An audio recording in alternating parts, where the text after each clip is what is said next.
تو جیسے روح افزا ہے دودھ میں وہ ملا کے وہ آپ لے سکتے ہیں، یا سادہ دودھ لیں۔ سادہ دودھ میں جتنی برکات ہیں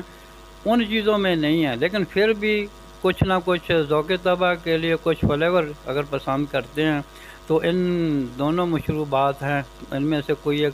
جیسے شربت بادام ہے وہ لے لیں، کبھی تہادر کا شربت لے لیں۔ یہ جتنے مشروبات ہیں جو آپ کے جسم کی حفاظت بھی کرتے ہیں، ان میں غذائیت بھی ہے، اس میں روغنیات بھی ہیں جو کہ آپ کے جسم میں خشکی نہیں ہونے دیں گے، آپ کی صحت تندرست رہے گی، آپ کا نظام ہضم بہتر ہو جائے گا، باقی معاملات بھی بخیر و خوبی انجام پائیں گے۔ محترم حکیم صاحب، ایسے جو حفاظ ہوتے ہیں انہیں رمضان المبارک میں ذرا زیادہ محنت اور جسمانی کام، یعنی دماغی سرگرمیاں ان کی بہت زیادہ ہوتی ہیں، پھر آپ کو پتہ ہے تراویح میں پڑھنے سے بھی ایک ٹھیک ٹھاک انرجی جو ہے وہ صرف ہوتی ہے، تو اس کے لیے وہ کوئی مختصر سا جو ایسا نسخہ کہ جس کے لیے کوئی لمبی محنت بھی نہ کرنا پڑے اور زیادہ مہنگا بھی نہ ہو، تاکہ سہولت کے ساتھ لوگ اسے اپنا سکیں، کوکاوا یا اس طرح کی، تو اگر آپ کے ذہن میں ہو تو ذرا وہ بھی ضرور ارشاد فرمائیں۔ لیکن جی حفاظ اکرام یقیناً محنت کرتے ہیں، دماغی کام ہے، دماغ کا کام ہے۔ بسا اوقات پھر ایسا ہوتا ہے کہ اگر زیادہ ٹھنڈی چیزیں کھانے سے بلغم جو ہے گلے میں گرتی ہے یا فلو کی کیفیت ہو جاتی ہے، اس سے بچنے کے لیے یہ بہترین ہے کہ ملٹھی اور سونف کا کہوہ پیا جائے، اس سے گلا تر رہے گا، گلا صاف رہے گا، اس کے اندر بلغم کا جو ٹھہراؤ نہیں ہوئے گا، وہ مطلب وہ باہر اس کا اخراج ہو جائے گا۔ دوسری بات یہ ہے کہ ان کے لیے ضروری ہے جو حفاظ کرام ہیں، جب افطاری کر لیں، افطاری کرنے کے بعد وہ نیم گرم دودھ کے اندر بادام جو ہے نا، بادام کی گریاں، مغزیات، ان کو ضرور تھوڑا سا جوش دے کے وہ پئیں تاکہ ان کے جسم میں ایک توانائی آئے، طاقت آ جائے۔ اسی طرح اگر وہ تھوڑا یہی دودھ وہ سحری کے وقت میں بھی پی لیتے ہیں تو ان کے لیے بہت اچھا ہے، اور ان کے لیے میں سمجھتا ہوں کوئی سی لمبی چوڑی مطلب نسخہ جات کی ضرورت بھی نہیں ہے۔ اور خاص طور پہ چھوٹی الائچی کا کہوہ جو ہے یہ انسان کو دن میں بھی پیاس بھی نہیں لگنے دیتا، دوسری بات یہ ہے کہ انسان کے جسم میں خشکی نہیں پیدا ہونے دیتا انسان کے جسم کو، اور زائد قسم کی جو کئی دفعہ ایسا ہوتا ہے کہ جسم ڈھیلا سا ہوتا ہے، یہ اس وقت ہوتا ہے کہ جب ہم غذا کھائی فوراً لیٹ گئے۔ اسی طرح غذا کھانے کے بعد فوراً نہیں لیٹنا چاہیے، بلکہ یہ کرنا چاہیے قرآن پاک پڑھیں، اس کے بعد تھوڑی سی چہل قدمی کر لیں تاکہ جو بنے ہوئے فضلہ جات ہیں پیشاب اور پخانے کی صورت میں جسم سے نکل جائیں۔ جب بوجھ نکل جائیں گے اس کے بعد پہلی تو بات ہے نیند آئے گی نہیں، اگر آ بھی گئی تھوڑے بہت آپ کے جسم میں ایسا ہو گیا تو انشاءاللہ تھکاوٹ نہیں ہوگی۔ تو باقی دوپہر کے وقت میں سمجھتا ہوں اگر موقع ملے زور کے بعد، جیسے قیلولہ سنت ہے، آپ تھوڑا سا کر لیں، اس کے بعد بھی جسم آپ کا فریش ہو جائے گا، یوں سمجھ لیں کہ آپ کا جسم حشاش بشاش ہو جائے گا۔ اسی طرح اپنے آپ رمضان المبارک میں قرآن پاک کی طرف متوجہ رکھیں، تو قرآن پاک کی بذات خود اتنی طاقت ہے، اتنا سکون ہے کہ انسان کے جسم میں کوئی تھکاوٹ ہوتی ہی نہیں۔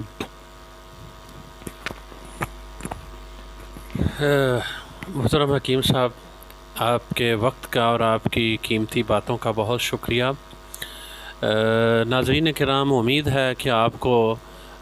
یہ باتیں پسند آئی ہوں گی۔ اپنے کھانے پینے کے معمولات میں ہم ان ہدایات کو پیش نظر رکھیں گے، اور پھر یقیناً ہمیں روزے کے جہاں روحانی برکات اور ثمرات ملیں گے، وہیں انشاءاللہ ہم رمضان المبارک کے بعد ہم زیادہ صحت مند، زیادہ تندرست اور زیادہ چاق و چوبند ہو کے اپنے اگلے جو زندگی کے ایام ہیں ان کا آغاز کریں گے۔ اللہ کریم ہمارا یہ کہنا سننا اسے اپنی بارگاہ میں قبول فرمائے۔ آمین۔ وآخر دعوانا ان الحمد للہ رب العالمین۔